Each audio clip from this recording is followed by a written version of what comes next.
All right, what's up, guys? We have Ben Way back here on the podcast. He was on last week. So what's going on, Ben? Do you have any new information for us? Well, I have had the most incredible 5 days of my life. There was either an attempted robbery or a kidnapping attempt in Mexico. And so I've hightailed it 1,500 miles across the land border into America. Finally got to America, finally got to Miami, and I'm safe. But my God, I was scared shitless. I had to barricade myself in my house for about 5 hours until sunrise when my security team could extract me. So was somebody trying to kidnap you, or? We don't know that, if I'm being a conspiracy theorist, there's certain knowledge I know that people wouldn't want me to disclose in the world. But I suspect it was just an armed robbery because the house next door. So I was alone Friday night at 7 p.m. just having a couple of beers, watching TV in bed, and my security consultant rang me up and said, who I pay in the US, and she said, "What are you doing?" And I'm like, "Well, I'm alone in Mexico, having a couple of beers in my house." And she's like, "Wait, you're alone in Mexico, and have you got security?" And I'm like, "No, of course. I'm just, I feel very safe here. I've got friends here." And she's like, "Right, well, there's a good chance your life could be in danger." And from that moment on, I was just like, maybe she was a little bit overzealous, but I was absolutely scared shitless. So I went round, I locked up all the house, and it's almost impossible to lock a Mexican house because it's all kind of the door locks don't work.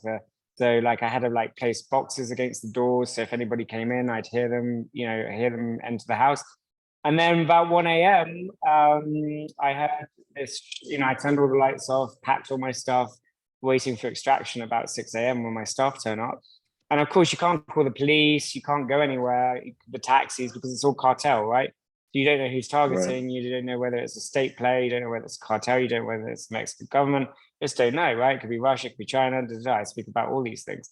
But you have to be careful not to go down the conspiracy, otherwise you just go crazy.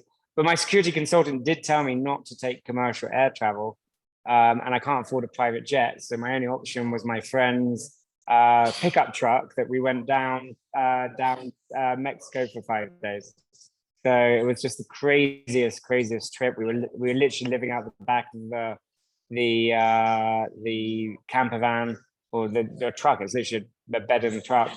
And I got to the Mexican-US border about 3 days ago. Wow. Was it difficult to get across the border once you were there? Was it you just passport? It was fascinating. It was like being in the Matrix. I've got a video I'll share with you one day. I'm literally walking across the bridge going, take the red pill, because it's like a surreal kind of transfer of energy. So the first border, because I've never crossed the land border before, the first border I went to was a bridge, and it was like a freight bridge, right? So we crossed. So I go up to the Mexican part of this bridge, and well, I'm gonna move, guys. I'm just gonna move a little bit. 2 seconds. Two seconds, because these guys are noisy. 2 seconds. You're not getting chased right now, are you? No, I am secure. I am secure. Ben is always on the run. I'm not on the run, but this is really interesting. This literally contains everything I own in life that's important to me. My passports, my laptops, everything is in this bag. So let me just come down here. That's much better. Can you still hear me, guys? Yeah. I'm sure that doesn't leave your side. It doesn't. Oh, but I'll tell you a funny story. We were at a truck stop. About halfway along, and I went to the bathroom. Of course, I take it with me because the car is not that secure. And I leave it in the cubicle, and I literally, I just walk out of the toilet, and then you have that horrible feeling of draining. I literally, the poor guy, there was a guy in the toilet, this is like a disabled one. I literally just slammed open the door with this Mexican sitting on the toilet. And we're kind of looking at each other. Oh my God. And then I just grabbed the bag and out. It was crazy. It was beautiful though. So yeah, so the Mexican-US border, I went to a bridge that just does freight, right? And the Mexican guys just didn't know what to do with them in the Mexican military because they've never had somebody turn up with a backpack trying to cross at this point. There's another bridge about 30 minutes away, but I had no means of transport. You know, there's no Ubers or anything. So literally the Mexican, and they knew I was like a good guy. They saw my green card, my passport, and they literally, I had military escort from one bridge to the other by the Mexican like military. It was the weirdest thing. And then of course you go Wow. through the then you go through the bridge and then you get to the US. And of course, as an immigrant, whatever happens, you're always, shitting bricks when you go through immigration. Not that you've done anything wrong, it's just one of those psychological things. And so Right. like the guy, I gave my green card over and he just said, "Welcome home, sir." And I was like, "Oh, thank God." And then suddenly everything changes when you're in America. So I literally just got down and I kissed the ground. I literally kissed the ground. I've got a video of me kissing American soil because I just knew I was safe. And then I hightailed it to Miami. You can see all of this on my Twitter feed at BWAY. The whole story is literally documented on my Twitter feed. Yeah, I saw some of it. I saw that you said, I'm okay. Like I've been missing for a few days, but I'm fine now. I'm missing. I literally went dark. You'd be so proud of me. I had VPNs. I cleared my devices. It was it was literally like something like out of a Bourne film. Or it was both the most scary, and then as soon as the sun rose and I knew I was safe, it was like literally like endorphins because you've been under so much stress for 5 hours. And so I literally had the best trip of my life. Me and my friend, who's a pilot, military kind of guy, German, Mexican, he was the guy that kind of extracted me. And we just had the best time. We were like stopping off at little Mexican places that no tourists ever go. Mexico is beautiful, by the way. Like Tulum is nice, but I never knew how beautiful like internal Mexico, like the Gulf Coast. It's stunning. Yeah, I looked up where you were, Tulum, right? Yes. I looked it up and it's beautiful. It's like all pictures of like, clear water and just a place that I'd want to go to. Oh, it's stunning. So we went from Tulum all the way around through Mexico City, all the way around to San Antonio, and then I got a flight from San Antonio direct to Miami. And and this is another hack. I love hacking systems, right? So I got to San Antonio. I'm looking for a way to get to Miami. So I look at Greyhound. I look at trying to get a train, but there's nothing right that could get me. And I'm trying to get back to see a very good friend of mine, a girlfriend of mine. Because I know I've had a very special time. I just want to hug, human connection, because I've been in Peru and Mexico and all these places and I haven't had any human connections. So I'm just trying to get back to it same day. And so there's no way of me getting back to Miami. But I'm looking at flights, but it's like same day flights are not available. So I just walk up to the airport, and the girl behind the counter is like, "Well, there's a flight in about 30 minutes, but it's just closing. There's no way you can get it." And I'm like, "Look, this is like a family emergency. I need to, if I don't get back in time, she's going to leave, and then I'm not going to spend Christmas with her, yada yada." So I'm literally talking to this air hostess. She can, not air hostess, customer representative, and she starts to really help me. And what she did is she told me a little hack, which was what she could do is if I booked a flight, the same flight 2 days later, she could reverse put me on standby and get me to Miami that night. And that's what she did. And then if you look at my Twitter, I think it was United. I tell United to give her a new job and management position because she was so good. She was amazing, actually. I need to send her a present. That's awesome. Yeah. So what were you doing down in? Well, first of all, can you tell Jordan a little bit about yourself? I know you already went over it last time, but also what were you doing in Mexico? I know you had some sort of wellness retreat, right? It wasn't the hangover. So a little bit about me. I hate talking about myself, but deep technologist, engineer, started coding when I was 5. Built what was probably back then the first e-commerce search engine, raised 25 million when I was 17. Lost a lot by the time I was 21, but ended up advising the White House and roll out of UTMS technology. Then started what was Europe's first incubator. That incubator's probably done about 250 companies. We built medical devices. I built the second largest solar energy company in the UK. medical devices, such as CleverCap that do compliance. I like really hard engineering. I basically say, if nobody else can do it, come to me. I'm a problem solver, a deep engineer, love it. The bigger the problem, and that's why I'm doing what I'm doing, with climate change or age reversal, or, all these problems that affect humanity. That's what I'm trying, that's what I want to spend my time doing. If I had the resources, I'd just try and save us. That's kind of what I do. And then I have this other side of me because, my mother is a crazy hippie artist. My father's an accountant, so I have a kind of weird brain. So I have this very scientific accountancy, numbers, that kind of side. And then I have a very spiritual side, which has grown from kind of agnostic to very spiritual. And so I run the Temple of Light, which you can see, ourtempleoflight.com. And we just want to do good in the world. And it's kind of like a turnkey retreat. So we have yoga and healthy eating, but then we overlay like practitioners that come in and do ayahuasca and, sexual trauma and, motivational speaker. My cousin happens to be a Olympic gold medalist. So we're going to do like a motivational thing there. So it's kind of, we're still feeling our way. It's a 10-bedroom property that I redeveloped. It's probably the most beautiful property I've ever seen. I didn't mean to buy the property; it found me. Yeah. So how many people did you have down there with you? You said none. I was completely alone. That was the problem. I was just doing maintenance. So I was rattling around a 10-bedroom house that's on the beach. So there's no kind of real security. We don't have cameras. We don't have light. So that's what I'm changing now. So we've got cameras now. We've got lighting. We've got, like security guards. But it's like raw. I mean, Mexico is raw. The power goes off every week. It's beautiful because it's like survival, and you really like recognize the beautiful thing about living somewhere like that is you recognize how fragile infrastructure is. Like people just turn on the light and they expect it to turn on. In Mexico, you turn on the light and you thank God it comes on. Yeah. I think we take a lot of things for granted. I mean, here just in give you an idea. My water for my house has to come in by truck. Every single house in the house, it's the only way to bring in water. It gets taken. I mean, it's the worst environmental footprint in the world.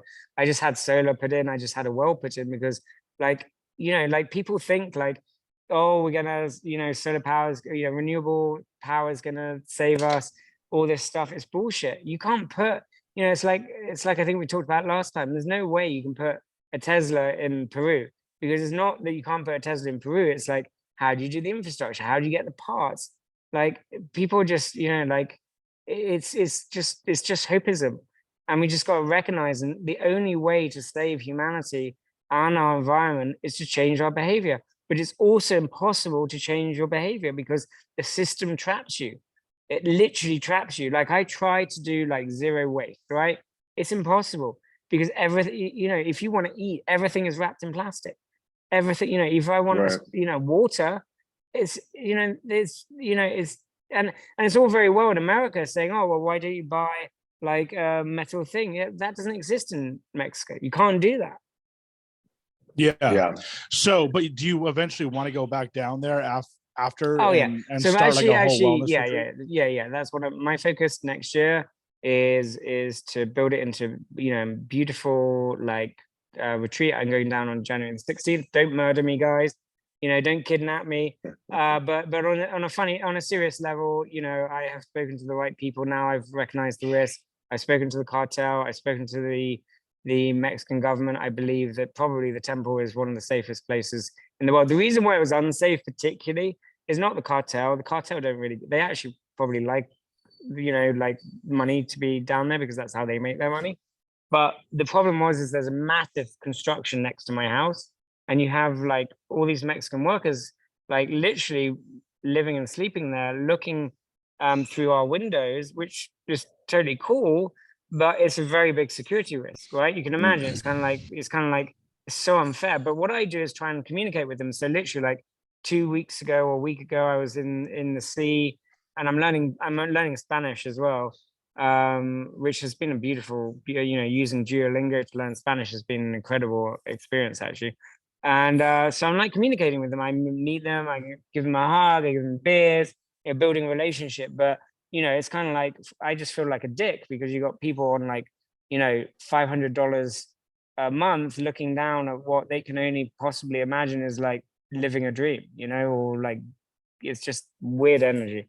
That was the Yeah. risk. It was actually next door, but you know, I think it's fine. I'm not worried about it. Yeah. Are you gonna beef up security at the resort for the guests and Yes, stuff like yes. that? Because when We'll I have. was, go ahead. No, please carry on. I was just gonna say when I was in Cabo last time, this was a few years ago, and they notified all the guests at the hotel that, you know, prior to us showing up, um, you know, all the resorts right on the beach. One of the resorts, a couple doors down, had cartel running in, getting chased by the police. They had all their like ARs, and they're like the hotel guests were kind of freaking out. And I was like, well, that's great. I wish you wouldn't have told me that. Well, I'm gonna get ready to spend a week here. Well, the but fact you wouldn't know what's really funny. I woke up one morning and there's literally like 40. There's helicopters. There's 40 military police, and they never come down to where we are. Our house is very protected. We have security on the road, and 30 kilograms of cocaine bricks had washed up next door to me, just literally on the beach. I was like, why didn't I find that first? But you know, like it's crazy that it's like World War. It literally Mexico is the World War, and I love that. I love that, but it has risk, right? But what I will say is that, you know, like I have people in the community who are very close friends of mine who I've done big favors for, and we're protected.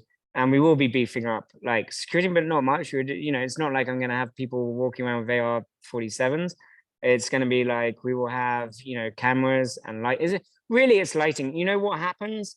It's what happens in the shadows, because when it's in the shadows, you know, like breaking into a house is easy. I'm breaking into so many of my own houses, like it's ridiculous, right? You lose your key, and you're like, how do I get in there? And so when I realized the security risk, I went around my house.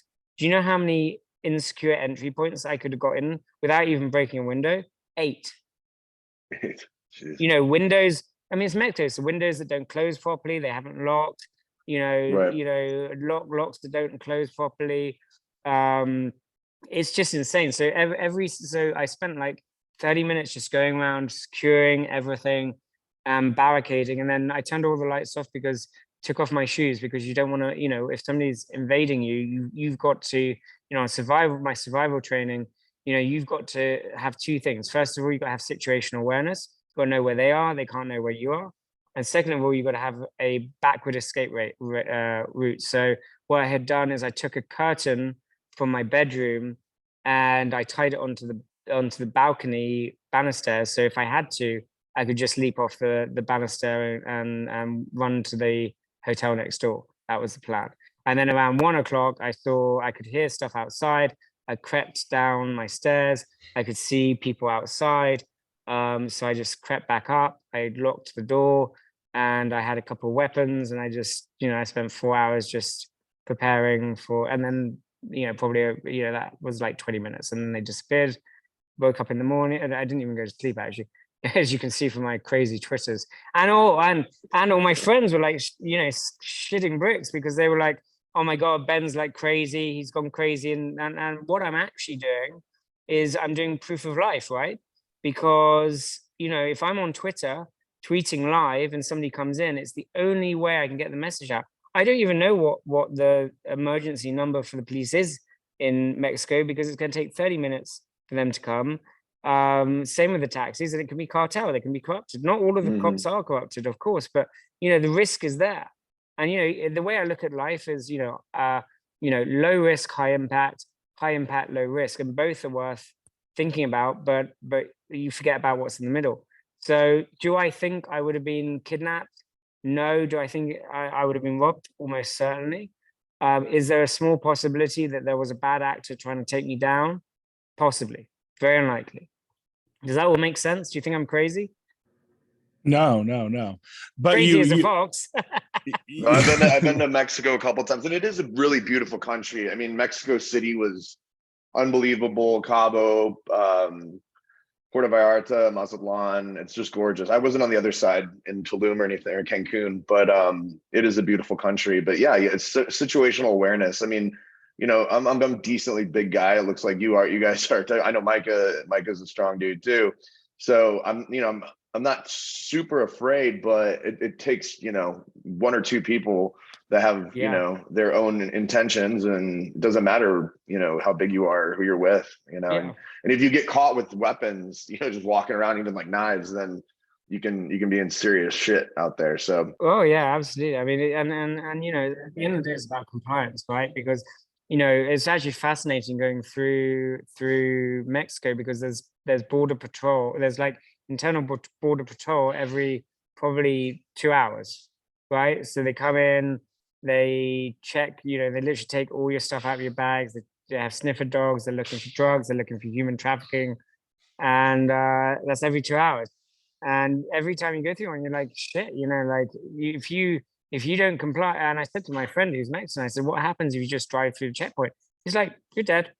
No questions asked. It's not America. They're not gonna like, you know, stand down. It's like you're gonna have an AK-47, you know, because they live for this, right? If you're an agent, you don't want to be a glorified bag handler. You wanna take out the bad guys. Yeah. So you mentioned ayahuasca, doing ayahuasca down there. So have you done a lot of ayahuasca, DMT type stuff? So, okay, this is interesting. I have never done ayahuasca in Mexico. I've only done it in Peru, which is the original place, and it's completely legal. It's actually, funnily enough, legal in Mexico as well. I wouldn't do anything at the temple that was illegal, because you know we have to be very careful. You know, we have government connections, and you know we are a religious. But you know, well, let's put this. We would qualify as a religious organization, even though we're not an organized religion, which is a very fine line. So technically, as far as I understand it, we can, as long as it's we have proper practitioners, which we do, and we have the right safety equipment and medical care, we can provide medicines that you know in a kind of medical context. You know, no, you know, it's a very fine line, and it really is. And I you know, the last thing I want to do is get on the wrong side of authorities. So everything we do is legal. We, you know, above board. Practitioners, you know, I'm sure that there's going to be a few practitioners next year who push the boundaries, but I don't want to know about that. Yeah. So how is the ayahuasca experience then? Have you ever done it? No. Wow. Okay, it's really hard. I've done it twice. The first time I did it was the most beautiful experience of my life. I just come off a 90-day detox that I do every year.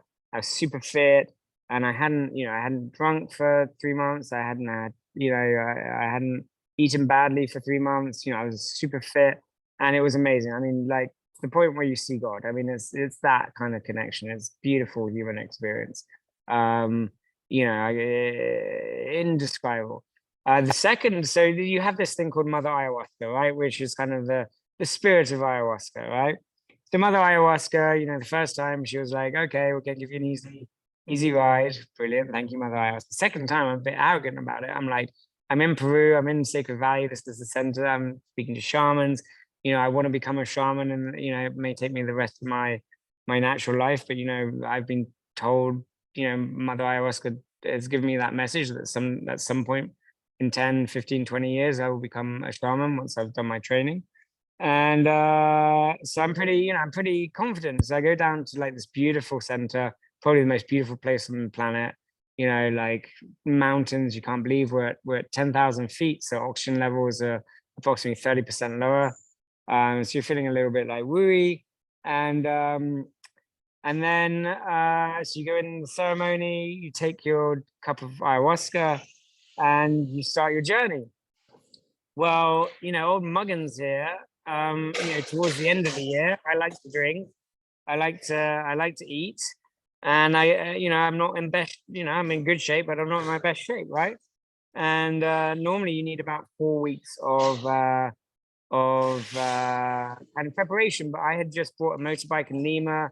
I'd driven like 1,500 miles on a motorbike to Costco and then to Sacred Valley. So I'd been, you know, having a few beers as we're driving the motorbike, and you know, like all that fun. Amazing trip, by the way. Like, oh, by the way, if you like conspiracy theories, I found alien like artifacts in the local showed me some alien artifacts, as they call it. I don't think they're alien at all. I actually think it's but at least 10,000 years old, I think. That's a whole different thing. Anyway, so so I'm not in best shape. I haven't really prepared. when you're about to do it's like a liquid. It tastes very barky. You just take like a shot of it, right? And you really don't know, the quality of the ayahuasca. You really don't know until you take it. So you do your shot, and this is very high quality, but very strong. So I go back, and nothing happens for about 40 minutes, and then you feel it. You're like, oh, I don't feel very well, because the first thing you do is purge, right? You vomit. Right, so you have a bucket. Everyone has a bucket in front of you, and I'm one of the first. I'm like, oh, bleh. And then of course that obviously everyone else is like then hearing that, and then they're starting to feel vomiting. So it all becomes this like vomit party for about like an hour, and then you go through this like, and the vomit actually, the sick actually kind of activates the ayahuasca, and then it's kind of like, it's hard to describe. You're kind of seeing geometric shapes everywhere. Mother ayahuasca is talking to you directly, and you're begging. I mean, I was in the fetal position for now, begging Mother ayahuasca to let me go, because it was such an intense experience compared to my last one. And then, she was fucking with me. So every time I would get annoyed with her, she'd make me laugh, which made me get more angry, and then I'd laugh more. And this is all going on in your head, right? Crazy stuff. And then finally, you go through to the other side. It's a beautiful experience. You're like, thank God. Okay, this is what I've done this for. And you're just having the most incredible spiritual experience. You're speaking to God. You're asking Mother ayahuasca questions about what you should do with your life. Like, I don't know whether I told you this last time, but I nearly didn't make it this year. I nearly committed suicide a few times. Spent 3 months in bed. Like, I totally, like almost destroyed my life because, of various like personal issues. I broke up with my girlfriend, trouble at work, So my Peru trip was kind of rebuilding myself, and it worked. It was, it freed me from depression. It freed me from anxiety. I have a very deep personal connection with God, which is a beautiful thing. Like, I wouldn't say God talks to me. I would say God talks through me with my actions. Like, I know when I'm on the right path is kind of how I would describe it. Does any of that make sense? Yeah, it does.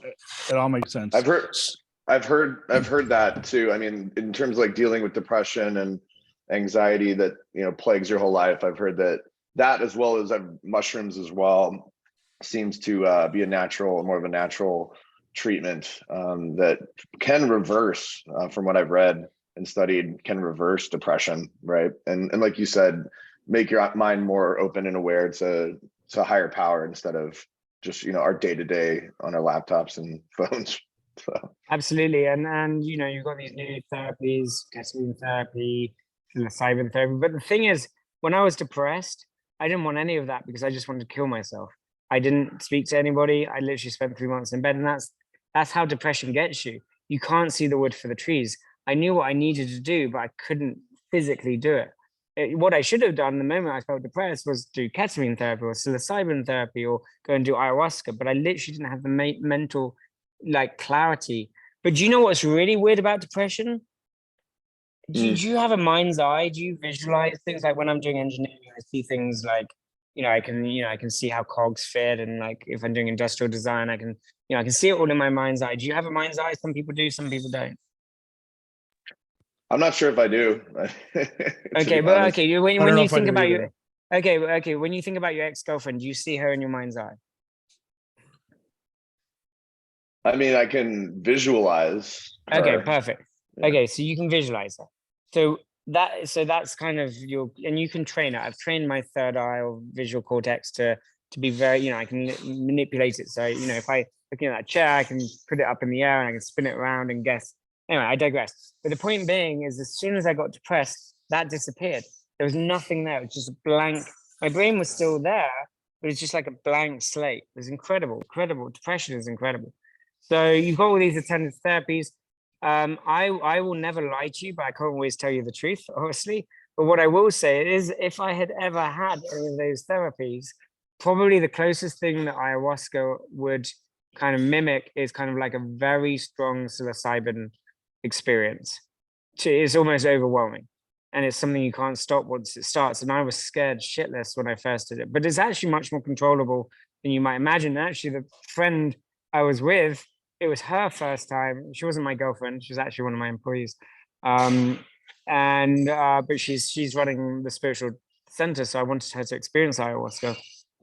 And so I've taken one little cup, and her name's Kayleen, and she's a little thing, very sweet, very intelligent.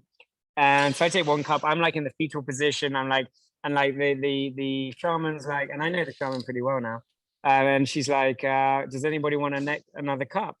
And I'm like, oh my God, you would have to be crazy to go and have another cup. Anyway, so afterwards, I'm like speaking to Kayleen, and I was like, how was your experience? She's like, oh, it's really good. Yeah, I like really worked through some stuff. I was like, how many cups did you have? She's like, 3. I'm like, what? How did this little thing process like 3 cups of ayahuasca? And I'm like in the fetal position with 1. Oh my God, I really felt like I needed to grow a pair right there. Yeah. Three. Have you done DMT too? Actually, I haven't. I don't know why, but it's probably a similar thing to ayahuasca. I just felt I haven't been ready. I think that's probably like, I just need to find the right practitioner to give me a journey on that. Yeah. And then you mentioned psilocybin too. Is psilocybin, is it different than ayahuasca? I don't even really know what psilocybin So is. I've heard of psilocybin is it, the but- active, as far as unless I've got it wrong, I thought psilocybin was the active ingredient in mushrooms, no? In what? In mushrooms. Isn't Oh, psilocybin okay. mushrooms? No, you're probably right. Yeah.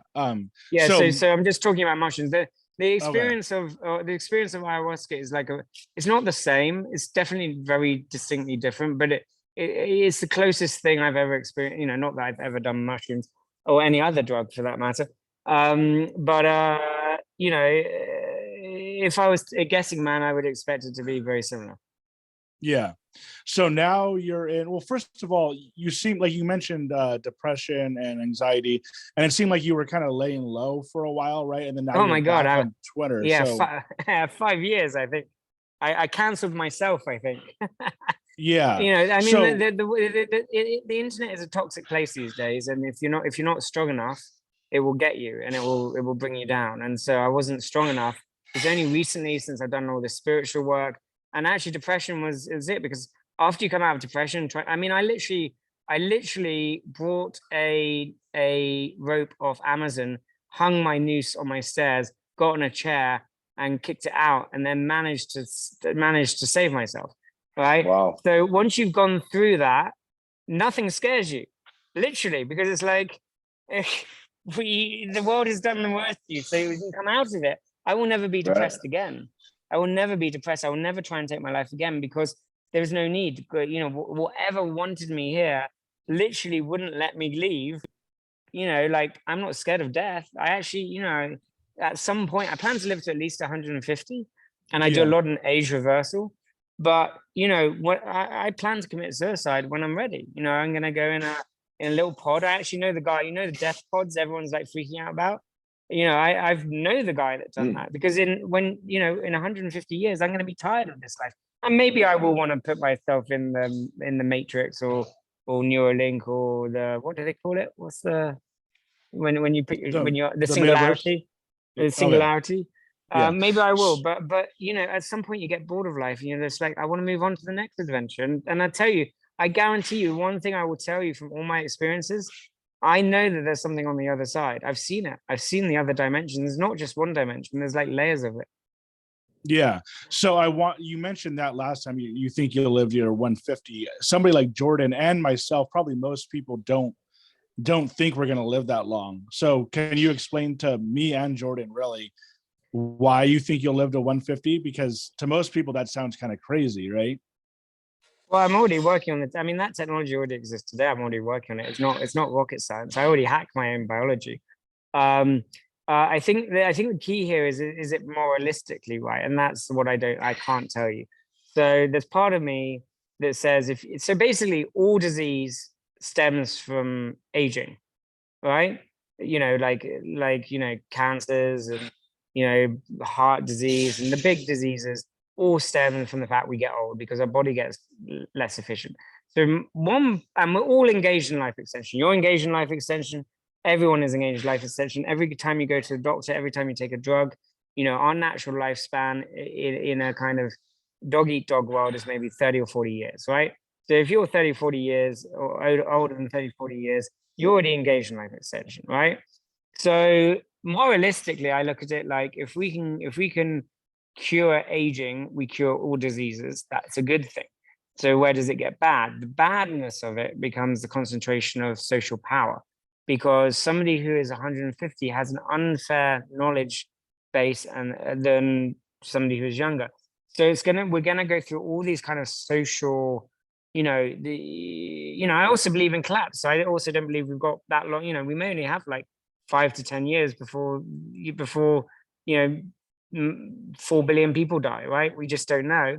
But if technology continues the way it is, you will be able to engage in age reversal as easily as it is to go to a restaurant. And you'll be like today, and it's going to be very fine. It's not like you're going to get in a device and you're going to go from 40 to 30. It'll be like you have a device. I've already invented this. You have a device, you sleep in it, and you may wake up 1% or 0.1% younger than you did the night before. So over a very long time period, you're getting younger. So, I would say what our analysis shows that for every 5 years you use the device, you get 1 year back, right? You use the device for 50 years, and you get, I'm 41, 42 now, so I'd be 32 in 50 years. Does that make sense? Yeah, it does. And also I think just if you're able to stop aging, even if you're not gaining years back, and you just can prolong it as long as possible, that sounds like a win to me. Yeah, I mean, if it's but they're the same mechanism, right? Yeah, absolutely. You're absolutely right. They're the same mechanism. Pausing aging is probably harder than reversing it. Does that make sense? I think. Yeah, Do you want to explain that more? it's like imagine balancing a plate on a stick, right? It's unstable. So trying to get to that sweet spot where you're just paused is actually very hard. It's actually just easier just to go slightly back a little bit. You don't have to know where that exact place is where you're just staying static. And that's why, I kind of see the world, and it's an awful, awful world that we would exist in. But it's a bit like Time. Have you seen that great film Time? That's, for the rich and the elite, they will be able to do whatever they want for as long as they want. It's just pure party. Have you seen Time, the film? You asked me last time, and I looked it up. And is it called In Time? Is it the one with like Justin In Time? Timberlake? Yes. In Time. Yeah. I didn't see it, but I looked it up, and I know what you're talking about. I would highly Justin recommend you watch Timberlake? it. Yeah. Have you seen it? No, I'm just looking at it here. Olivia Wilde. I would highly recommend it because it's not far from where we're going. I mean, that's probably like 50 years away, but like maybe 100. But I did see this. I did see this where he's granted basically more. They have like a biological clock that's basically money. And that's true, guys. Just this is a real truth. Money is time. In any way you look at it. And what this film does is it connects that in a very urethral way. We don't think of money as time, but every time I take an Uber and I'm paying somebody to spend time taking me from place to place, that's an advantage that most people don't have, right? Because they have to then get in their car, they have to go to parking, they have to pay. And so it takes them a lot longer to do exactly the same. So money is time. And we are, I believe we're like modern day slaves. I don't think slavery ever ended. We just can't see it. We're all slaves. Like, I'm a slave. I have to work to maintain the lifestyle that has trapped me, which is why I only have a bag of stuff that's important, because I can literally go to Peru and I was living on $500 a month. $500 a month. That's crazy. And I was living a great life. I was in the mountains. I lived in a mud hut, had a little kitten I was looking after. I'd go in the morning, I'd go up to the mountain, to the waterfall, and I put my feet in the cold mountain water. I mean, it's just so beautiful out there. And we get so stuck in this rat race because the whole system, I don't think it's deliberate, but we've built this kind of like prison for ourselves. I was talking to a friend of mine. I was like, why don't you, she's really depressed. And I said, why don't you go to Peru? And she's like, I can't. I'm like, why? She's like, oh, I've got a house and mortgage. I'm like, you spend $10,000 a month at all of this stuff, and yet you can't like go to Peru for $500 a month? Like, just like Mhm. rent out your house. And it's just like the psychology of like impossibleness. What I Yeah. think is Well, interesting is if you look at like family, any family, especially in America, you spend, like what, the first third of your life, maybe even half of your life trying to build, bigger house, nicer cars, bigger. And then it's almost kind of like Benjamin Button, right? It's like, as you wind down, you're like, I don't need all this stuff. You go to like a 2-bedroom apartment. It's so funny you bring up Benjamin Button.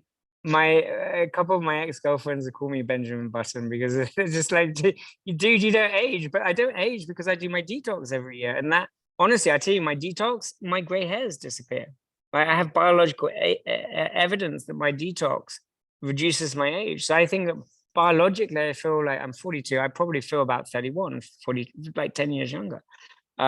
Psychologically, I feel probably like around the same. Like my visual acuity, I would say that my brain now, my visual acuity is actually younger than when I started out. Like my visual, I can tell you, my visual resolution, I am sure has been, because of computers and stuff, because I have to like focus on screens all the time, is higher than when I was younger. It's really weird. The brain adapts automatically. Just let me check one thing. I've just I have a 4 o'clock and I just may move it. Can I just jump out a second? yeah, no Sure. problem. Just Go 2 for it. seconds. Just want to see Yeah. who it is. Oh, okay. Just 2 seconds. 2 seconds.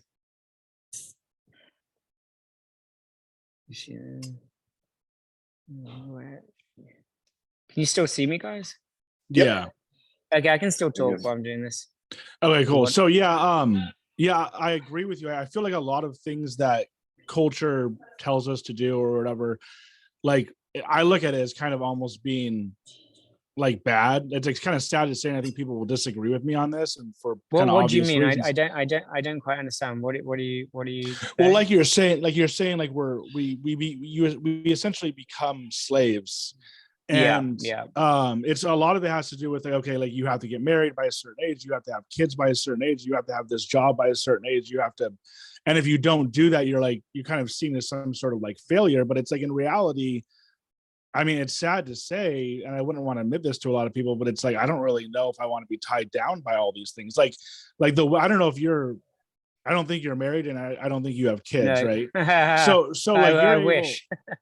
No, okay, I mean, you I wish do. you I'm not. do. No, so okay, But- this is how no. So don't get But me wrong, there's wouldn't you actually- there's agree though? nuance Wouldn't there. you agree though? If you were married with kids, you might not be able to do the things that you're doing, Oh which God, is no. traveling. So, and actually, I said that facetiously because I like society pressures me into wanting kids and marriage, right? I deeply want to get married and have kids because I feel that stability, but I'm very stable just by myself. I'm very happy. And actually, the unhappiest times, like when I was depressed, have been caused by partners that have their own agenda. So it's very, like the happiest times of my life, ironically, have been when I've been independent and alone. It's a lonely existence. Like when I was in Peru for 3 months and didn't see anybody basically for 3 months, you get lonely. But when you come back to Miami and you see like people you love, and then it's like all worth it. Yeah. And it's like, I mean, obviously, like if you want to have kids, like I'm assuming Jordan like wants to have kids, and it's like I don't even know. It's sad to say, and it's hard for me to say this like on the podcast, but it's I don't even really know if I want to have kids because it's like it just seems like it's like an inconvenience, and it's like I want to be able to do what I want to do. Like I don't even know if I'd have time to do this right now. You know what I mean? It's like because I'd have kids, and I have Also, friends who aren't able to. You have to ask yourself whether it's fair to bring kids into this world anymore. And I've seen a big change in the last 10 years. Yeah. Like people are like looking and evaluating and going, shit, right? Like we're going into a lot of turbulence. Things ain't gonna get better, boys and girls. They're gonna get a lot worse. And it's like, do I want to bring it now? I do. I emotionally, because I believe that the bond between your child and yourself is a love. I've been told by my friends is a love that is indescribable. And I want that in my life, but is that the same thing as wanting a pet, right? I would love a pet, but is that a good idea? The only pet I ever had, I had to give away because I didn't have any time for it. my little pug called Charlie. Charlie bit my finger. Charlie bit my finger, Charlie. Yeah. Charlie, that hurt. So speaking of that, in terms of bringing a kid into this world, well, for one, do you think it's a good idea based on this? I mean, it's like you said, it's only getting worse and worse. But then two, I wanted to ask you last time about global warming.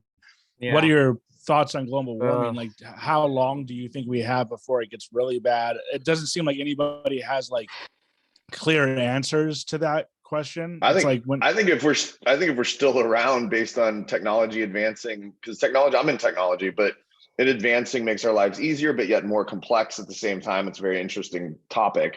But if we're even still alive, I mean, look at everything happening with, missiles pointed at each other, right? And just one hack or one wrong, and then there is no worrying about, global warming at that point, because we won't be around for it. I think what's interesting here, there's a few things there. I think having kids is a very personal choice. I would never tell people not to have kids. I may well have kids for the right girl. In fact, anyway, long story.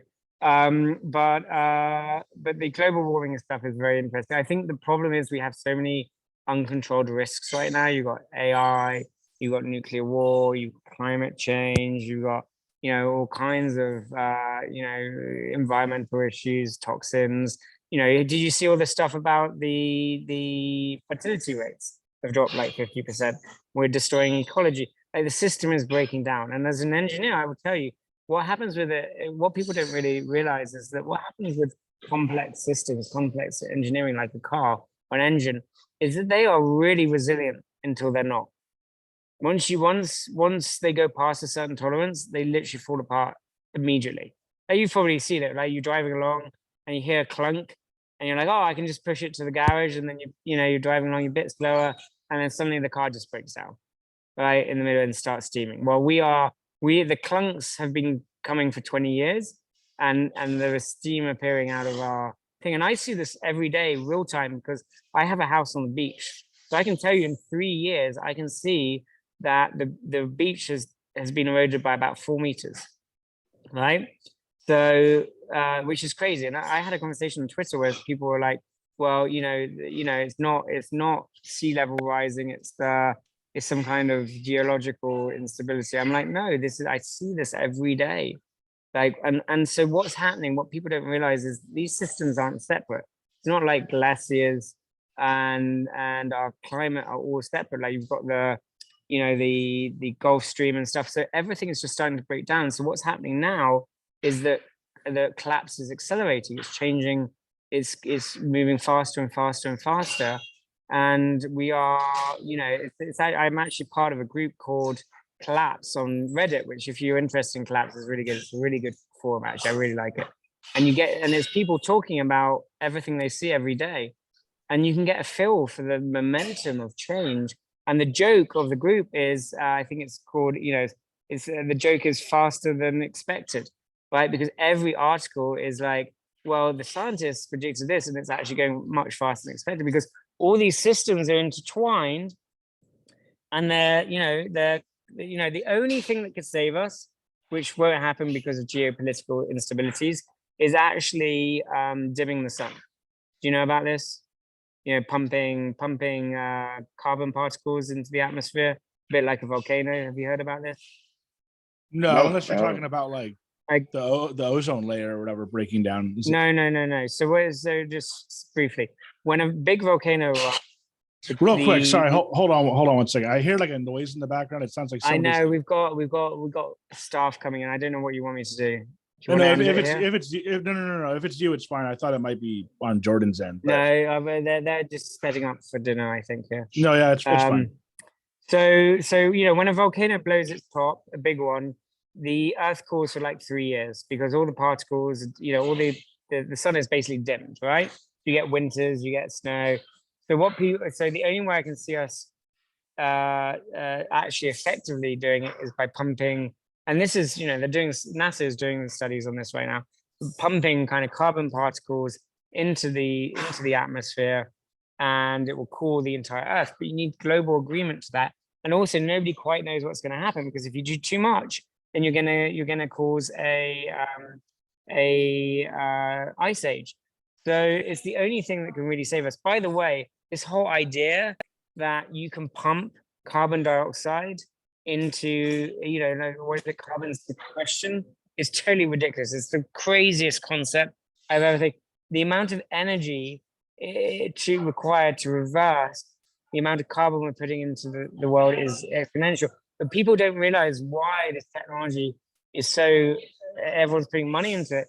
It's because it's a get out of free jail card for the oil companies, because they can suddenly, they can say, oh, well, we're taking a barrel of oil and yes, we're burning it, but we're putting it back in, which makes sense, right? In a really basic way. But if you exponential that out, it just basically means that people can pollute for free, or for cost, but like, there's no, like, it's just crazy. The whole thing is crazy. So, the only real savior for us is from my point of view is dimming the sun. Oh, there is another conceptual thing I was work on, which you could actually theoretically put kind of a million drone satellites between us and the sun, and with mirrors on, reflective mirrors that you can angle, and so you can control you only have to dim the sun by like 0.1% or 0.5% to have a massive impact on our climate. So there is hope. I've not given up. I think I used to think technology would save us. I ran the second largest solar energy company. I mean, I'm very passionate about solar. It is a great technology. I have solar in my house, but it's not gonna solve the frigging problem. It's like it's just not. So I recommend everyone do what they can to get free power. And also there's things like, nuclear fission. Is it fission or fusion that just came out a few days ago? I've been tracking that for 10 years. That could be a big technology. It could, but it's not, again, it's not going to solve all the problems. The only way to solve the problem is to use less, and it's called, what's the opposite of inflation? Deflation. We have to deflate. We have to reduce the number of people on this planet. Hopefully just through attrition rather than, massive millions of people dying, Miami going underwater, which will happen in the next 30 years. Like we have to wake up to this shit, but we're not. And actually we're going opposite, like if you look at the Russian Ukraine war, we're now starting in Europe, we're starting to open coal power stations again. This is Europe. Yeah, we're like the forefront. It's like insane. Anyway, sorry, I digress. I'm ranting. No, yeah. UK just opened up, I think, since what, the 1970s, I think was the last time. I mean, as a country, I love England. I fucking love England. We have some beautiful people, but we have totally fucked ourselves. Sorry, can I swear on this, by the way? Yeah, you can say whatever you want. Okay. So, but yeah, the way like that I look at things real quick is that everybody is saying, "Oh, it's the end of the world" or whatever, the freaking out. But I feel like things have always been this way. It's like, in the 50s or whatever, you had whenever the World War II was, you had the Nazis who people were afraid they might take over the world. But you've had things always, and it's like thousands of years ago, they weren't even able to. If something was to happen, they weren't even able to prevent it. At least we're at a point now where we're smart enough to. I think we're getting to the point where we can actually start to prevent stuff from. I think we're getting smarter and smarter. Yeah, I disagree with that side, and I'll tell you why. Okay, well, I could be wrong because of what you're saying. All the big companies essentially polluting. It's not. It's not even that. It's like Nash's theorem, right? It's like it's really hard because we could speak about this for hours, but it's like, do you know what the Dark Ages are? The fall of Rome, that kind of thing. I don't know too much about it. I believe my view is that we need some kind of we are in the danger zone now. We have a very small, maybe 1% chance of making out through technology, as you're talking about. I'm not saying you're wrong, right? Because I just look at things in percentages, right? It's not a binary, we're gonna make it out, we're not gonna make it. Like, maybe if 1 to 5% we'll make it out with technology. But what I view is gonna happen is that at some point quite soon, 5 to 10 years, we're gonna have a major incident. Maybe the internet goes down fully because of a nuclear war, or we have another pandemic, or something outside of our control triggers a set of collapse which is almost impossible for humanity to recover from, and we go back into the Dark Ages type activity. But instead of going back into the dark ages, we've all got all this knowledge still, but we're not going to have the internet. So we're going to have to kind of start again. And then what we build out of that, I think, you know, my vision would be something like the Federation from Star Trek, right? Where, you know, money doesn't need to exist in the same way. And, you know, okay, it's a very hippy dippy kind of, social good, but we cannot continue to live on a planet where 99% of humans are fundamentally treated like slaves and shit and unhappy. We've got to balance those books somehow. It's got to happen. We're not a happy species. And I disagree slightly with your analysis. I agree with getting you better. there. Yeah. Yeah, I agree slightly with disagree with your analysis, because yes, a certain set of variables in our society are getting better. You know, the rich are getting richer, you know, medical stuff is getting better, But if you actually look at the trends of life expectancy, you know, if you look at the trends of pollution, have you ever seen Limits of Growth? Have you ever read that paper? Okay, No. everyone watching this blog, I want you to go out and research the limits of growth. This was don't quote me here, I'm gonna get this wrong, but it's like it was the first ever computer simulation of the world out of Stanford, I think in the 1960s. And it basically took the major variables and basically they ran them through the computer. They had a few models, and it basically states around, and this is 1960s, it stated that around 2030, society collapses. And then they ran it around 10 years ago, and it says exactly the same. Limits of growth, boys and girls, learn it. That's where we are. We're literally about to go. If you go into Google image search and type limits of growth graph, you see what I mean.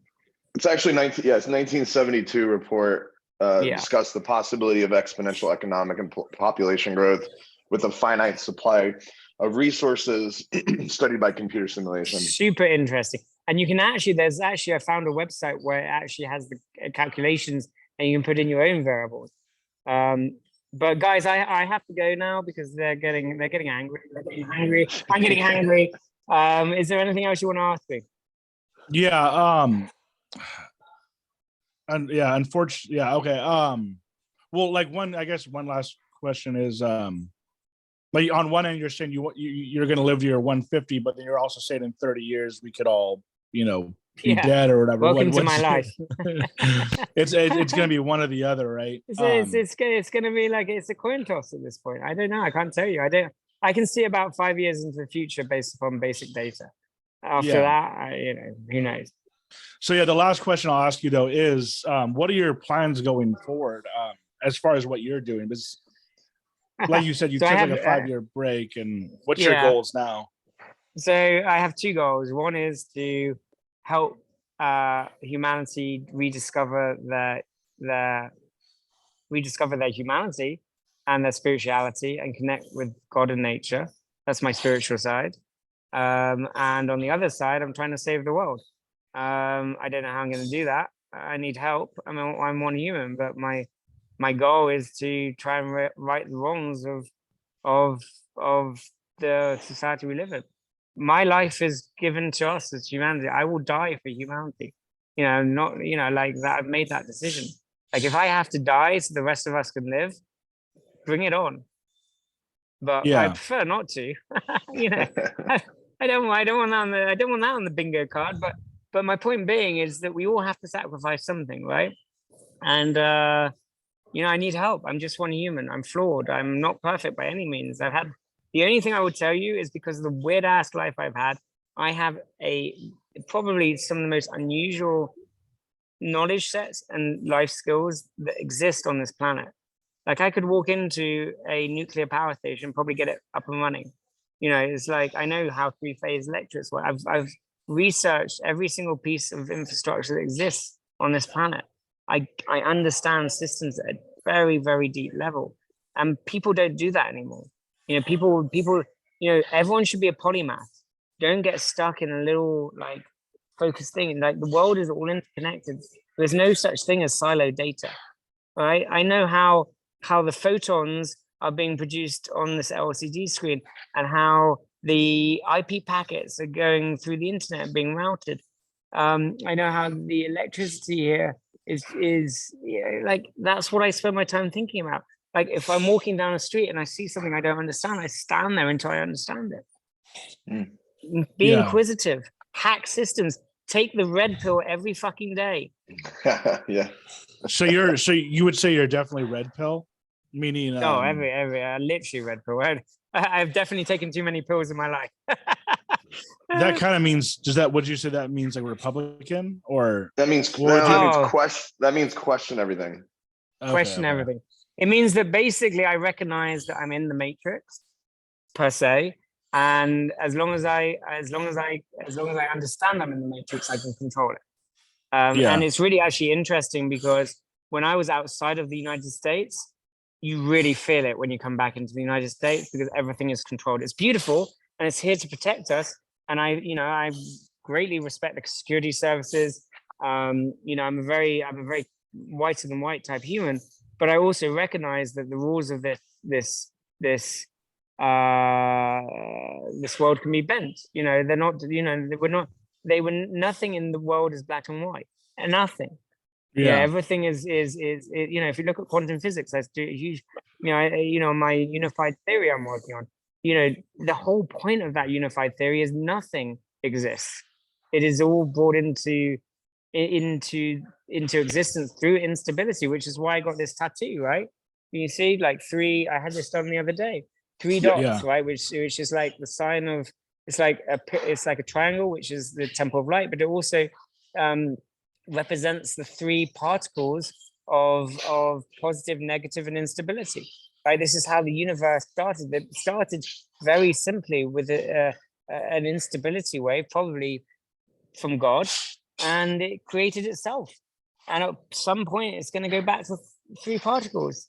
But, time doesn't exist. It's all a loop. It's not how we see it. And nothing you see here is as it seems.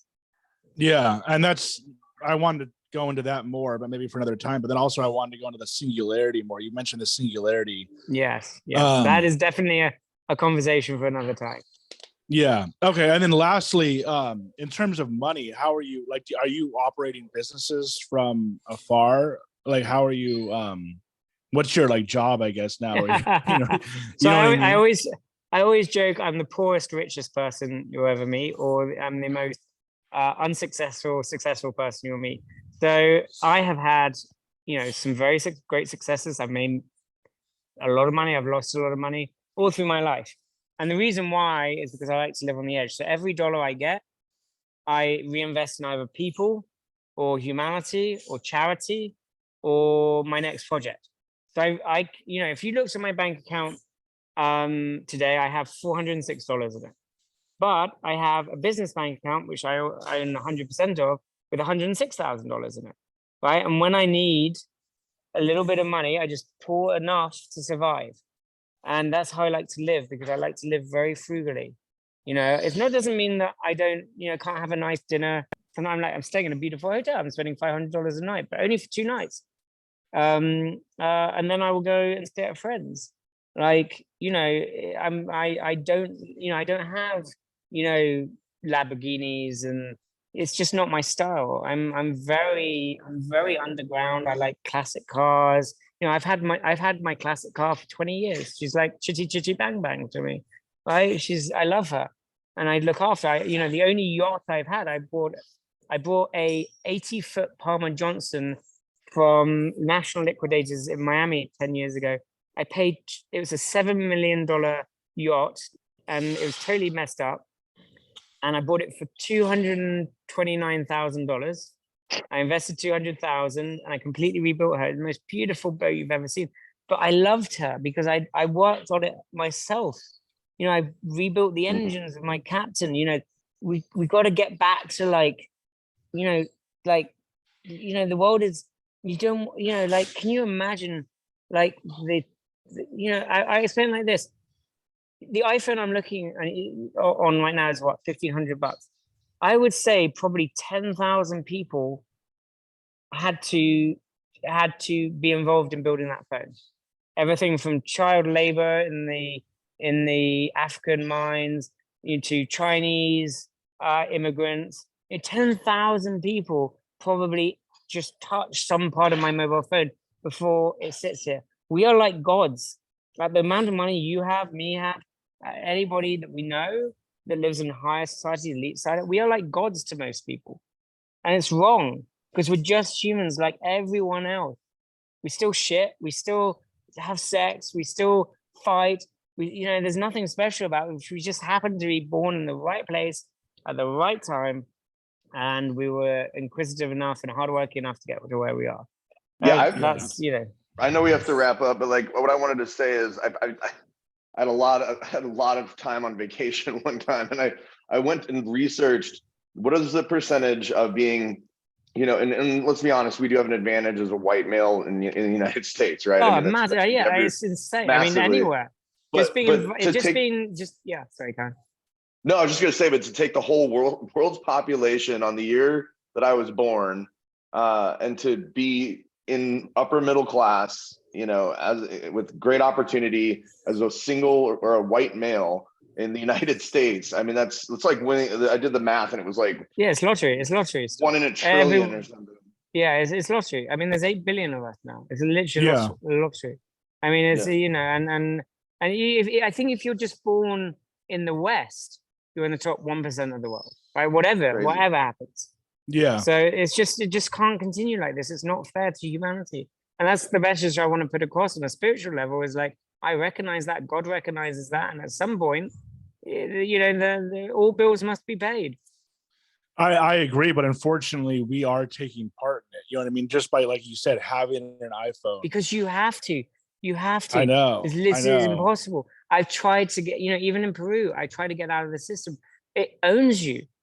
The system owns you. And I don't believe that there is, personally, I don't believe there's like elites pulling, like a, kind of like puppet master. But I do think there's a lot of people that have common interest in keeping the system as it is. Right? Republicans, Democrats, politicians, everyone wants it to continue because when you're past a certain point, it's amazing. It's like being in the Matrix. And the one thing that the Matrix may give you, and I think this is where Elon's going, is that if we get the Matrix right, it could free humanity everyone to live like this. But I don't think it will. I think we just lose what it is to be human. But I have to go, guys. I have to go because these guys are giving me evil. The last question real quickly is you mentioned investing. Do you recommend do you invest in Bitcoin? Do you think Bitcoin's going to rise back up or no? It's funny you said that today. I actually picked all the peaks of Bitcoin. The last massive crash, I sold everything with 8 minutes to spare, right before the massive crash. So I'm pretty good at judging the market. I've been very I not against Bitcoin, but I've been very I knew that the crash was coming. It's obvious. So I've been like telling everyone just stay out. But I actually, for the first time, a couple of days ago, I just said it. I have a friends group, a special friends group that I said it.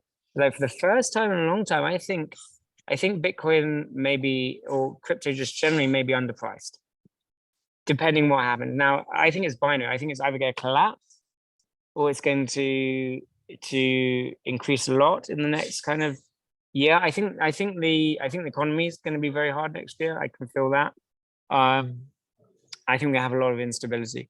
So what I would say is I've put, for the first time in probably a year, I put just like a couple $1,000 in just to have a little bit, just to have a little hand in.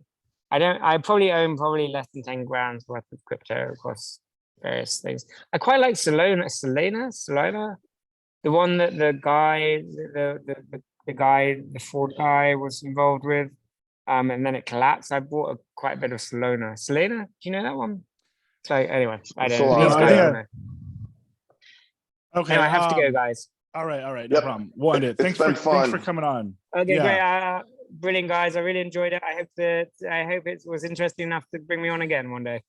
Yeah, absolutely. Hopefully we'll have you back. Okay, brilliant. All right, thanks. Stay safe. Stay safe out there. I'll stay on for a second. Stay safe out there. Okay. Yeah, I'll stay on for a second, guys.